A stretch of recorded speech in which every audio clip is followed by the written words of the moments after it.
All right, welcome back to another After Dark, everyone. Hope you all are having a good night so far. Hope you guys had a good day.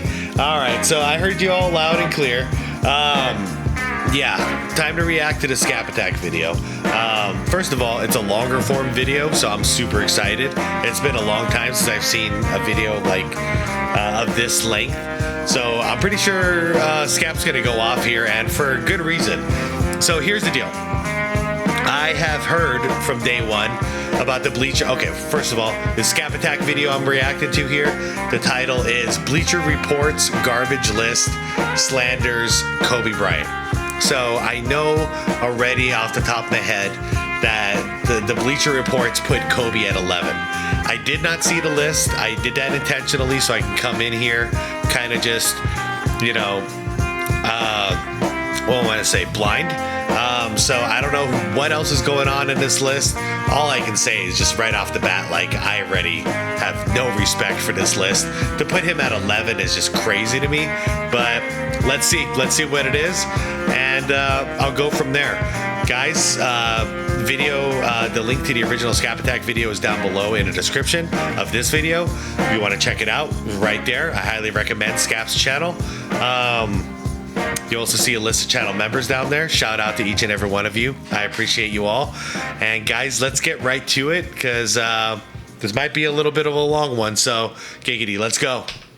Well, we have been building to this for weeks, hell, years, which is why I feel compelled to strike back against the insane, unfounded, hypocritical, and uneducated Kobe Bryant slander, which has been percolating around the interwebs for damn near basically the moment of his untimely passing, where fraud journalists, former scrub players, and everyone else with a targeted agenda to downplay the legendary Black Mamba have been slithering out of their little holes, all of it building to this. What that yellow journalism, fake news, sensationalized garbage rag Bleacher Report dropped last night. Their most recent, ignorant Kobe Bryant hit piece, a top 100 all-time rank, which lists Kobe Bean Bryant at 11th behind Steph Curry. And this behind Steph Curry? What logic is that? Right here is the exact shit I have been talking about. The systematic overrating of other players to diminish and marginalize Kobe Bryant. A top 3 all-time scorer in league history. Top 3 in most 40, 50, and 60-point games all time. He has... Yes, I mean, I got both Kobe and Steph in my top 10, but the distance is crazy. I got Kobe with the 5, you know, I got him with he's got 5 championships, man. You know, I got Kobe at 2, and I got Curry, I can't remember off the top of my head, but anywhere between 8 and 10. Still nearly 50 more 40-point games than Curry. More 50-point games than Steph Curry and Kevin Durant have combined. Kobe posted the best scoring season ever if adjusting for pace and possessions. He is 4th all-time on the career scoring list in both the playoffs and the regular season. Curry is currently 24th and 10th on those respective lists. Now, I see what SKAP is going to do here, and that's totally cool. I'm just letting you guys know right now, I'm not going to slander Steph for no reason. I think they both belong in the top 10. And that is why Bryant has 9 first-team defensive selections and 12 overall. 12 to Curry's 0. Kobe won more titles than Steph Curry with less help, and while playing against harder competition. There is literally no case to have Curry over Kobe, nor is there any case to have Kobe outside of any top 5 lists. Agreed. He is one of only 2 players in league history, along with LeBron James, to score a minimum of 30,000 points while posting at least 6,000 rebounds and 6,000 assists. He has the second most first-team selections in league history, and that is while being tied for the most first-team defensive selections ever. He is routinely belittled for having Shaq, yet Steph Curry is now on this list above him, despite having Kevin Durant for 2 of his 4 titles and 2 other perennial All-Stars and Hall of Famers in Klay Thompson and Draymond Green. Yeah, by the way, I wouldn't say Kobe had less help or anything like that. I'd say they both had sufficient help, and they've had sufficient success due to that help. Let's not pretend like, let's not pretend like Kobe didn't have Shaq and that whole dominant lineup with Phil Jackson and all that. Kobe won more than anybody expected him to. But he did have a solid team around him, and so did Steph Curry. Steph Curry had a great team around him as well. Magic Johnson is 4th on this very list, while having Kareem Abdul-Jabbar on his team for every one of his 5 titles. Kareem, meanwhile, who is 3rd on this list. Oh, and did I mention James Worthy, who is on 3 of those titles? Worthy, who is a top 50 all-time player. Yep, Magic and Bird both go on the list of they had plenty of help, but they both did their job. No slandering them whatsoever. All these players belong in the top 10. Further, Kobe beat same with Kareem. More 50-win opponents in the playoffs from just 2008 to 2010 alone, with not one other top 75 all-time player than Magic Johnson did in his entire NBA career. Shaquille O'Neal, meanwhile, is at 6 on this list, while Tim Duncan Shaq is 6. Whoa. Is at 7. Okay, Tim Duncan at 7. That's probably where I have him, or 8, right around there.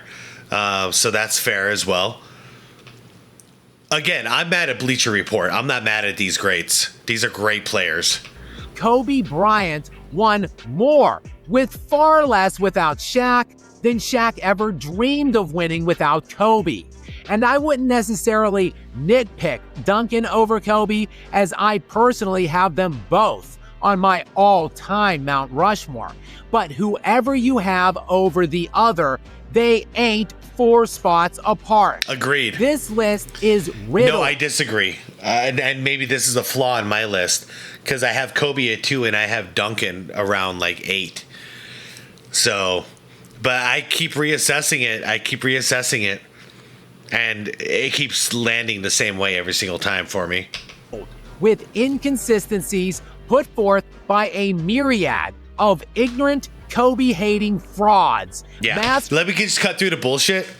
I'm going to cut right through the bullshit. This is absolutely ridiculous, okay? I'm not going to play the political game and be like, oh, well, he deserves it over this guy, or he deserves it over that guy. I don't want to play that game. I don't want to slander the greatest players in NBA history. What's bullshit is that Kobe's not in the top 10. I think it's ridiculous he's not on the top 5, personally. But fine, you could justify it if you want to get in, like, Bill Russell and Wilt Chamberlain and Kareem. You want to throw those 3 guys in there, throw MJ and one other person. You could actually, like, make an argument for this. I would just disagree with the argument. But to make an argument that he doesn't belong in the top 10, Bleacher Report, y'all are drunk. Go home. Get some help. Parading around as journalists. I think the best thing to do here and now is repost my complete and undeniable Kobe Bryant GOAT case. And please, guys, I have never asked you to share a video before, but Let's comment, and repost this thing wherever and whenever possible. All right, SKAP, not only is it happening, but everyone is blowing up my comment section lately, telling me to react to this. So not only is the community sharing it, but here, I'll do my part, and let's see if we can get some traction going. Guys, go check out the original video. Link is down below. SxADk. Let's go all in on this, okay? We must work together at this point to debunk and destroy the irrational Kobe Bryant hatred. And while I'm at it asking for favors, please also make sure to subscribe now if you aren't already to help get me to my goal of 100,000 subscribers by the end of 2025. Let's go. And now, without any further ado, my stone cold lead pipe lock of a case for Kobe Bryant's top 2 spot on the all-time list. I probably watched this video. Sports are not merely a game, but more so a microcosm for life as a whole, and the iconic legends that have been celebrated from the dawn of time throughout sports history are not simply athletes, but in many instances, they are heroes. No, we're not fighting battles for freedom or for our ability to exist. It's not a matter of life and death, but in many ways, sports are far more meaningful than just a game to be won or lost. And the players who are celebrated, the ones who are really remembered by history, are more than just athletes. They are defined not just by the wins, but by how they won. The lengths to which they were willing to go to, the obstacles they overcame. It was how they made us feel. Some of the all-time greats' resumes speak for themselves. In some cases, the numbers alone can paint your picture. And in other cases, players will be defined by those hollow numbers alone. But in some instances, you have to look deeper into the context of their stories to reveal who and what they really were. And Kobe Bryant is generally regarded as one of the greatest basketball players to ever live. But it has become apparent as time goes on that his legend is depreciated more and more. However, when you evaluate the context of his career, the era in which he played, the competition he faced, and his achievements in that light, it becomes clearer and clearer that Kobe Bryant is not merely one of the greatest basketball players to ever live, he is arguably the greatest. At the very least, he has a prominent seat at the altar of that conversation. And many believe that Kobe Bryant sailed under a lucky star on draft night in 1996 when the Charlotte Hornets selected Kobe with the 13th pick in the NBA draft.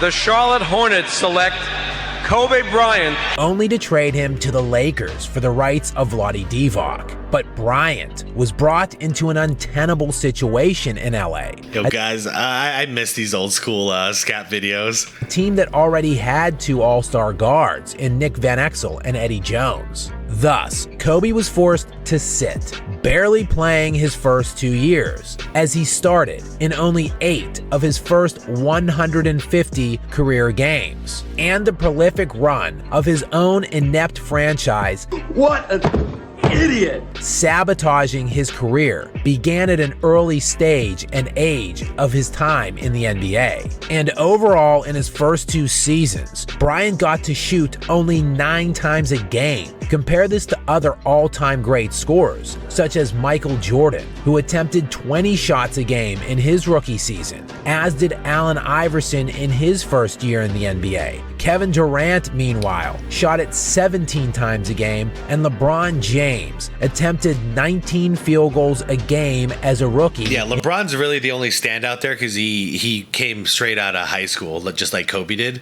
So those two are directly comparable in my mind. All the other guys that he listed, it's not comparable because they spent at least 2 years in college. You know, like Jordan spent 3. I think KD did 2 years as well. So anyways, you know, they were more mature by this point. So they had more of a responsibility going in as rookies. While Kobe joined an already very good Lakers team and somebody in his position at shooting guard who was an all-star. So this was a dicey situation. But considering that he was 18 years old coming out of high school, I understand what the coach was doing here. Coach Dell was trying to do. Like, you know, you wait your turn, give it a couple of years. We'll integrate you into the system. But I also understand why Kobe did not want to wait. You know what I mean? He wanted the LeBron James situation where he just comes in and he takes over. But yeah, I don't feel like it's good to like directly compare that to like Jordan, who spent 3 years in North Carolina and then came to the NBA, and he was playing on a ridiculously garbage team. So all of the offense was relying on him, while the Lakers were already a playoff team, in order to average just under 21 points per game. Kobe, meanwhile, only got to attempt 18 or more field goals in 9 of his first 150 career games. In those 9 games, he averaged 19.4 shot attempts and averaged 24 points per game on nearly 49% from the field. As a teenager, just because Kobe didn't play right away and start scoring immediately didn't mean he couldn't. It meant his clueless coaching staff at the time and his criminally negligent organization were squandering his talents from an early age. I don't know, SKAP. I mean, the only option they had was to trade Eddie Jones, though. And that's a risky thing to do, to get rid of an all-star when you're and just put all your marbles on a kid who just came out of high school. Like, obviously now in hindsight, we know who Kobe Bryant is. Like I said, number 2 all time in my book. But at the time we didn't know. So I don't know. If I was the Lakers owner, I don't think I would have gotten rid of Eddie Jones that quick. Like, he's my starting shooting guard, and he's an all-star, and we're a playoff team. You know, I don't know. Oh, what a loser! Once Kobe stepped into the starting lineup as a 20-year-old, he started averaging 20 points per game. 1 year later, by the age of 21, Kobe was second-team All-NBA and first-team All-NBA defense. Bryant would win the first of his 5 championships that season alongside Shaquille O'Neal. The two of them would go on to make it to 4 NBA Finals over those 5 seasons and win 3 of them consecutively, a feat that has still only been accomplished by one other team in modern NBA history, the Michael Jordan Bulls, who did it twice. Over that 5-year span, Bryant would be named All-NBA and All-NBA defense in all 5 seasons. Yes, sir. Additionally, Bryant would lead the Lakers in fourth quarter scoring during 4 of those 5 playoff runs. And in 2 of their 3 rings together, in 2000 and 2001, Bryant didn't just lead his team in fourth quarter scoring, he led the entire league. Despite these facts, there remain various pathetic implications that Kobe was carried to these finals. But in the regular season and playoffs from 1999 through 2004, Kobe Bryant averaged just 1 point fewer than Shaq during this time. Yeah, this narrative is so ridiculous. I can't believe it still has traction. You know, credit where credit's due. Kobe played with prime Shaq. That's a hell of a lot of help, okay? But to say that just because prime Shaq was really this ridiculously good, that Kobe was carried is so stupid. It's so stupid. They needed each other, you guys. While Kobe also led the Lakers. Hey, look at this monster with his 14 freaking rebounds. God damn, man. Assists per game, and factoring in Kobe's points assisted as well as scored, he accounted for a larger percentage of the Lakers' total offense than Shaq, as Kobe scored or assisted on 2,785 of the Lakers' 8,217 points during LA's 4 finals runs. I mean, it was too short-lived. But I mean, in my opinion, this might be the greatest 1-2 punch of all time. Outside of that, we got like Magic and Kareem. You know, they lasted a lot longer. So I think Kobe and Shaq, it's a hard one to say because they didn't last that long because of egos and all that stuff. So it might be Kareem and Magic, or Pippen and Jordan. Good for 34%, while Shaq, but Pippen was not averaging 30 points a game like Kobe, man, accounted for only 32%. For some additional context, Steph Curry in 4 finals runs, resulting in 3 titles over the 2016 to 2022 NBA season. Well, that just shows that this is old school, because now he's a 4-time champion. Scored or assisted on 2,982 of his team's 9,319 total points, or roughly 32% of his team's total offense. And Kobe was only aged 21 to 25 during this run. Yeah. One of the best runs in NBA history. Agreed. But Kobe, knowing he could be even better than just one of the best, decided it was time to go it alone without Shaquille O'Neal. And the inept Lakers franchise decided to sabotage Kobe's career some more. What an idiot! Ultimately moving O'Neal to the Miami Heat for a package that ended up constituting one of the most laughable and embarrassing trades in NBA history. The Heat sent back Caron Butler, Lamar Odom, and Brian Grant. What? I know Lamar's the only one that I say, like, that guy. I mean, that paid off because Lamar stuck around and he got to play that Scottie Pippen role in the triangle. So he was crucial, played good defense, long arms, very similar to Scottie Pippen. But the rest is crazy. And I can't believe they got that little for Shaquille O'Neal. But in the next 3 years that would ensue, in his absolute prime, ages 26 to 28, Kobe Bryant finally got an opportunity to unleash the full extent of his offensive powers. Yep. And this was like rookie Jordan at this point, you know, like Jordan for the first like 3 seasons. This is what Kobe never got that opportunity because he came in, he was playing for a contender right off the bat. So now he's not playing for a contender. He got an opportunity to do that Jordan thing, you know, in the 80s where I could just like completely demonstrate all of his skills, show the world he's the greatest out there. You know, nobody could beat him, but his team sucks. You know what I mean? And then we got to see that journey, which was great. Actually watching that one piece at a time, even though I was a Laker hater, but in hindsight, it was cool I got to witness all of it because he just needed a couple of solid pieces to help him.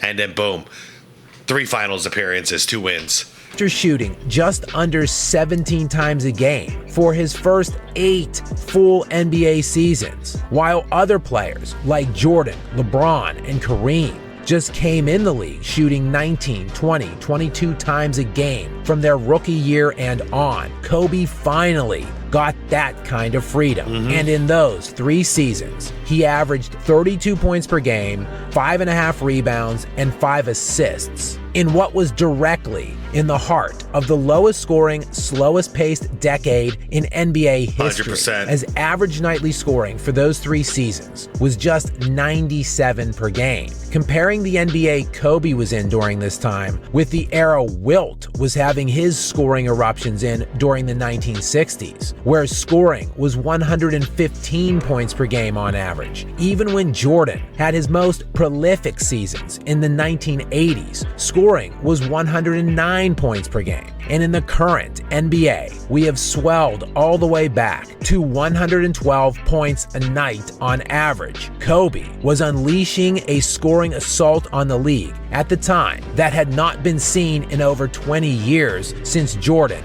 and he was doing it at a much harder and far less efficient time to score in. Despite the incredible individual dominance at that time, the only thing working in his favor during this time is the absence of hand checking because that was removed from the game.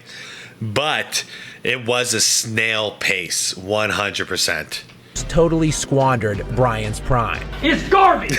As aside from Kobe, LA's core rotational players during this span were Lamar Odom. Yeah, outside of Lamar, this gets rough. Smush Parker, Kwame Brown, Chris Mihm, Devin George, Luke Walton, and Maurice Evans. These top 7 rotational players combined to make exactly 0 total All-Star appearances ever for their entire careers. And with that roster, Kobe was left to fend against the greatest conference in NBA history, consisting of the Tim Duncan Spurs, the Kevin Durant, Russell Westbrook, and James Harden Thunder, the Steve Nash, Amari Stoudemire Suns. Yeah, he gave us a run for our money, too. The Dirk Nowitzki Mavericks, Yao Ming and Tracy McGrady's Rockets, as well as the Carmelo Anthony and Allen Iverson Nuggets. That's the scary thing about this era of Kobe, because I hate to keep making the comparisons, but I have to. It's so similar.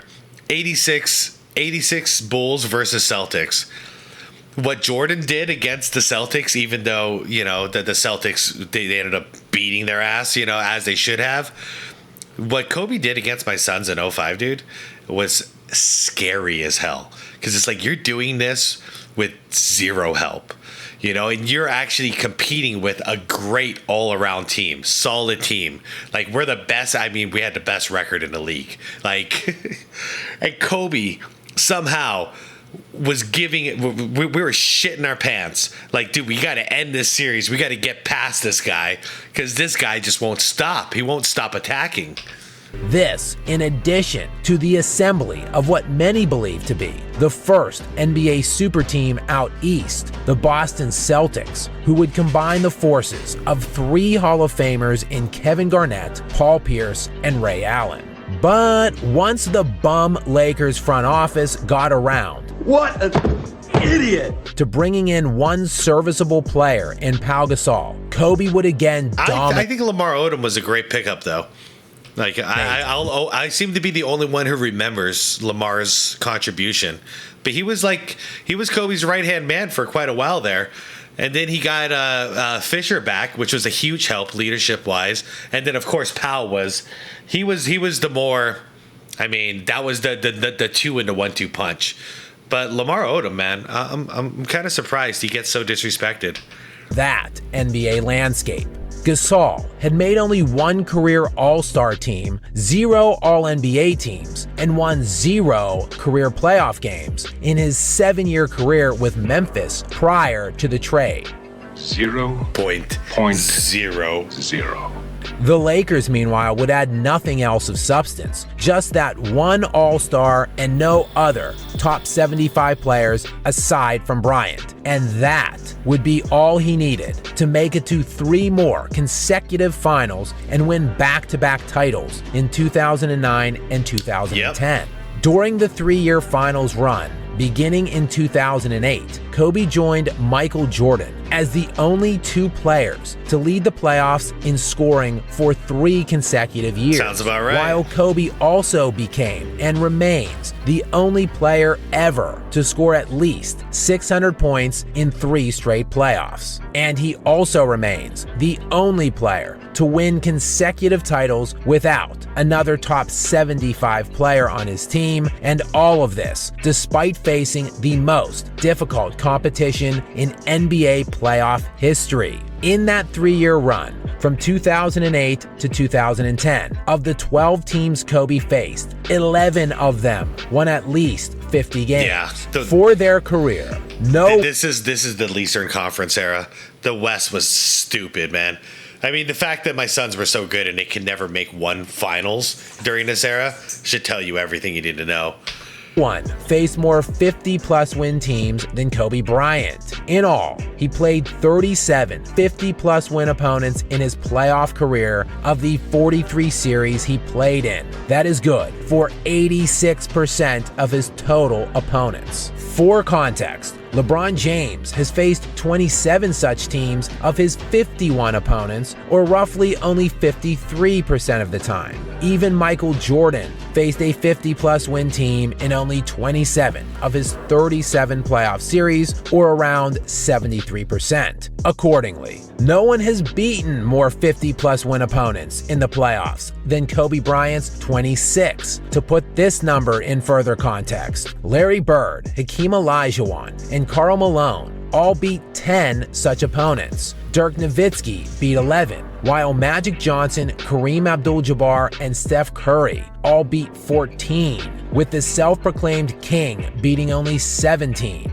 In fact, in NBA history, there have been 4 teams to face 4 50-plus win opponents in a single postseason. They were the 1995 Rockets, the 2001 Lakers, the 2008 Lakers, and the 2010 Lakers. Kobe Bryant was responsible for 3 of the 4. And despite playing in an absolute gauntlet for the entirety of his career, Bryant never had elite supporting casts himself. In all, Kobe played with only 1 other All-Star 6 times to make it to those 7 finals. In no season did he have more than one other All-Star on any of those title teams. No other all-time great can say this, aside from Michael Jordan, who played with just one All-Star 4 times to reach 6 finals, and Tim Duncan, who also played with just 4 All-Stars to reach his 6 finals. However, not even Duncan himself was an All-Star in one of those years, and Duncan played with at least 2 other presumptive Hall of Famers in 4 of his 5 championship runs. LeBron, meanwhile, has played with 14 All-Stars to make it to his 10 finals, and had multiple other All-Stars on 6 of his 10 finals teams. Crazy to think of how many All-Stars LeBron has played with since then. Played with 10 All-Stars to make it to 5 finals, and Magic played with 13 All-Stars to make it to 9. And both of them played with multiple Hall of Famers in the majority of all of their championship runs. No all-time great, aside from arguably Jordan, had less help than Kobe Bryant, and no one faced more difficult competition. And yet, Bryant made it to 7 finals and won 5 championships in his career. That's more finals appearances than Michael Jordan and Tim Duncan. It's more wins than Larry Bird, LeBron James, and Wilt Chamberlain. In post-merger modern NBA history, the only top 75 players Kobe trails in titles is Michael Jordan and Kareem Abdul-Jabbar. Yeah, in other words, Bleacher Report, how the hell is he not in your top 5? Each got 1 more than Kobe. And in terms of a sustained prime, Kobe was still at the very top of the NBA in his 17th year in the league, as in the 2012-2013 NBA season. Kobe posted a similar stat line as a then 28-year-old LeBron James, who won the league MVP that year, with per-game averages of nearly 27 points, 8 rebounds, and 7 assists a game. But Kobe, in his 17th season that year, outscored LeBron while playing in more games and averaging more minutes. The absurd and incomprehensible minutes in his 17th year, a courtesy of yet again his moron organization that would again step in to sabotage his career. What an idiot! This time by effectively ending it with the garbage lineup they surrounded him with. It's garbage! And to think, some call the 2012-13 Lakers a super team. Dwight Howard was their second leading scorer that year and was significantly diminished coming off of back surgery that offseason. And Nash had back issues too. If it wasn't for injuries, this was a super team. Us non-Laker fans, we were so pissed off that this was happening. I mean, come on. Kobe Bryant, Dwight Howard, and Steve Nash. Like, how many MVPs do you need on one fucking team? But we didn't expect all the injuries. We knew Nash slowed down a bit, but he was still really productive in Phoenix.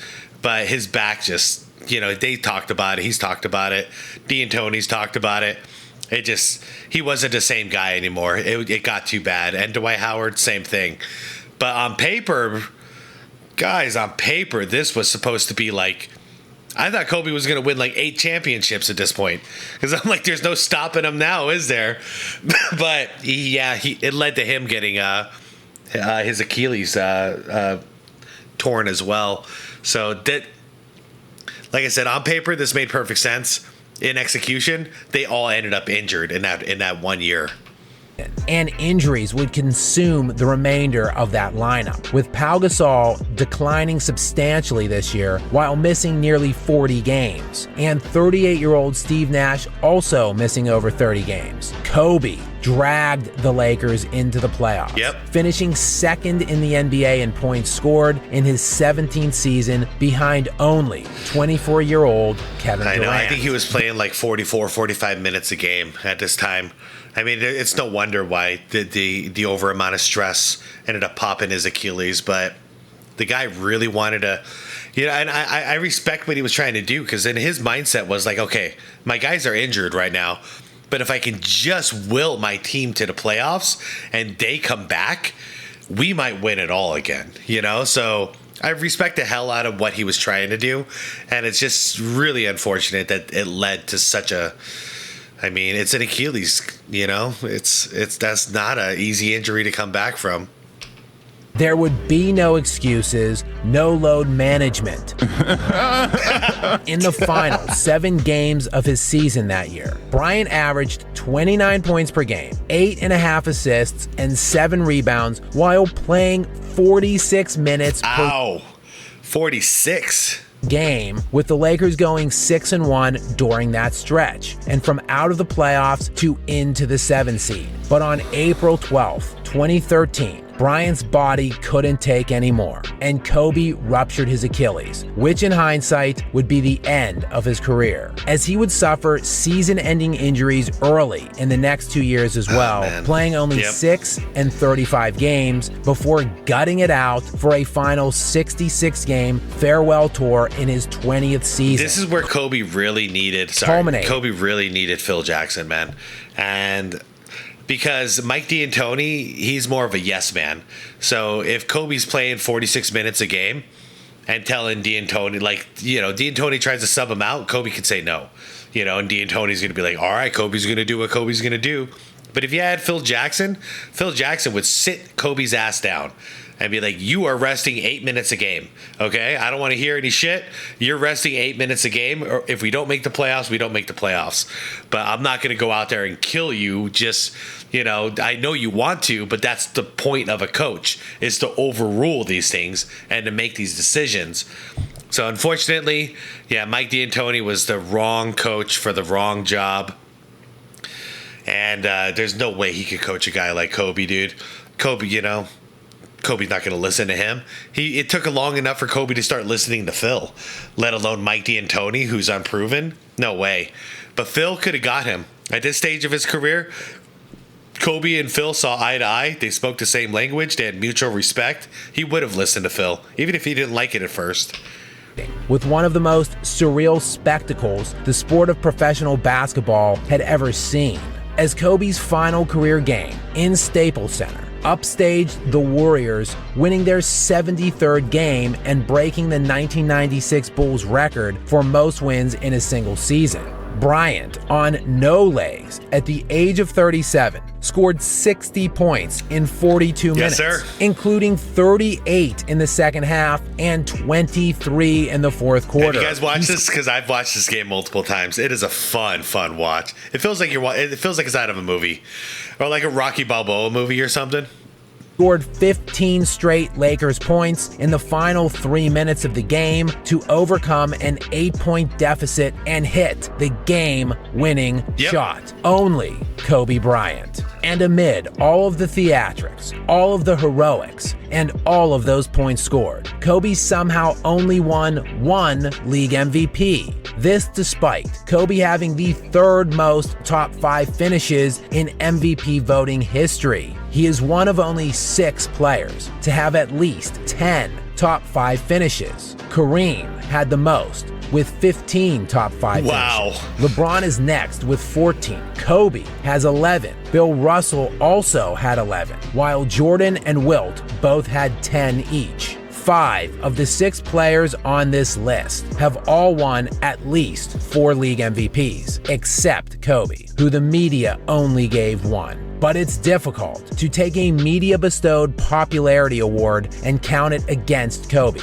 especially when, for the most part, his organization was terribly run for half of his 20-year career. While most of the all-time greats enjoy stability, Kobe's career was highlighted by upheaval. In all, Kobe played for 9 different head coaches in his 20-year career, including 8 different coaches in 9 seasons. Kobe faced it all throughout his career, from organizational upheaval to inconsistent and poor supporting casts. He never ran to some other jacked super team. He never load managed. He played through injuries that would have routinely sidelined most players for weeks. He had to sacrifice his own personal stats for the betterment of the team. He prematurely ended his own career. He faced the most difficult competition in NBA history, and he played in the lowest scoring, slowest paced, most difficult era ever. Despite all the obstacles he faced throughout his career, all the adversity and turmoil, Kobe is still one of the most accomplished players ever. He had 15 All-NBA selections, which trail only LeBron's 18 for the most in NBA history. And his 12 All-NBA defensive selections are more than any player ever, aside from Tim Duncan's 15. Kobe is one of only 2 players in NBA history with at least 30,000 points, 6,000 rebounds, and 6,000 assists. He is 4th all-time in scoring, top 3 in most 40, 50, and 60-point games, behind only Wilt and Jordan. He produced arguably the greatest scoring season in NBA history and had the greatest playoff run we have ever seen. He made 7 finals appearances over an 11-year span, and from 1999 to 2013, no one scored more points than him or averaged more points per game, while he also made an All-NBA defensive team 12 times during that 14-year span as the best offensive player in the sport. Quite frankly, there hasn't been more than one player ever who was better. Kobe Bryant, though, was not just defined by the numbers. He was not merely an athlete. He wasn't simply a basketball player. Yeah, he was an icon, man. He was an inspiration, a singular force of will, someone who overcame every obstacle in his path, faced down situations that would have destroyed others, and came through the other side of it. His existence was to inspire, to promote everyone to be the best at what they did, no matter what it was. And that is how history will remember Kobe Bryant. It's how I will remember him. And that is the true mark of a GOAT. What can I say? Mamba Yes, out. sir.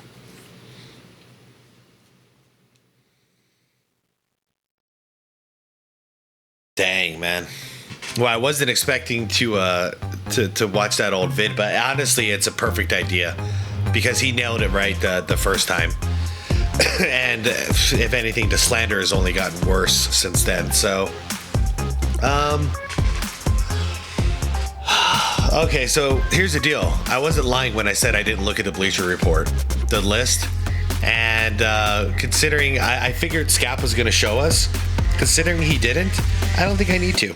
I don't think I need to look at the list. Because if the list is being that disrespectful, then I could be disrespectful right back to Bleacher Report and say, fuck you guys. I don't need to look at it. I don't need to talk about it. You know, screw your list. Obviously, it's coming from some weird place of malice. So I ain't gonna play your game.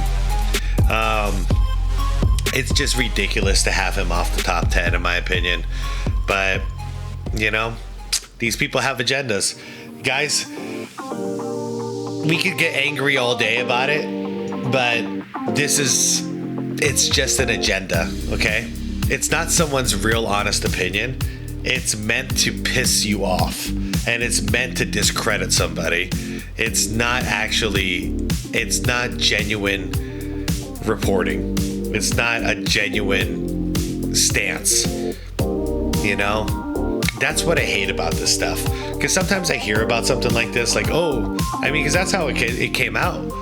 You know, everyone was blowing up my comments saying Bleacher Report left Kobe off the top 10. And my initial reaction is like, I don't even want to look at that list. That list is stupid, obviously. Why pay any attention to a list that is that dumb? Assessing basketball players, and they're that dumb when it comes to assessing basketball players? No, you don't get any of my time then. So I will not be showing you the Bleacher Report top 100 list. I will not be showing you a link to where you can go access it so they can make ad revenue off of you looking at it. Because guys, just think about it. Think about it. If they made just a typical top top 100 list without any drama, any controversy, people wouldn't be clicking on it. And what happens when you click on an article these days?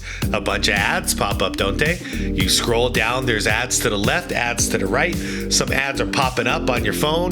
You're fighting left and right to get rid of all these ads. Guess what? Bleacher's getting paid. Okay? Don't fall into the trap. Don't send people to the list. Don't look at the list anymore. Fuck the list. Move on. I'm moving on. And tomorrow's the 23rd. And after that is the 24th. And we're going to honor these legacies as opposed to these assholes who discredit the great ones. No, not around here. Not around here. Guys, have a wonderful night. Thank you for the suggestion for me to watch this. I'm glad I did. I'm really glad I did. Shout out to SKAP. Link is down below, you guys, if you want to support SKAP. And it would be great if you went over there, like this video if you haven't done so yet. You know, leave a comment.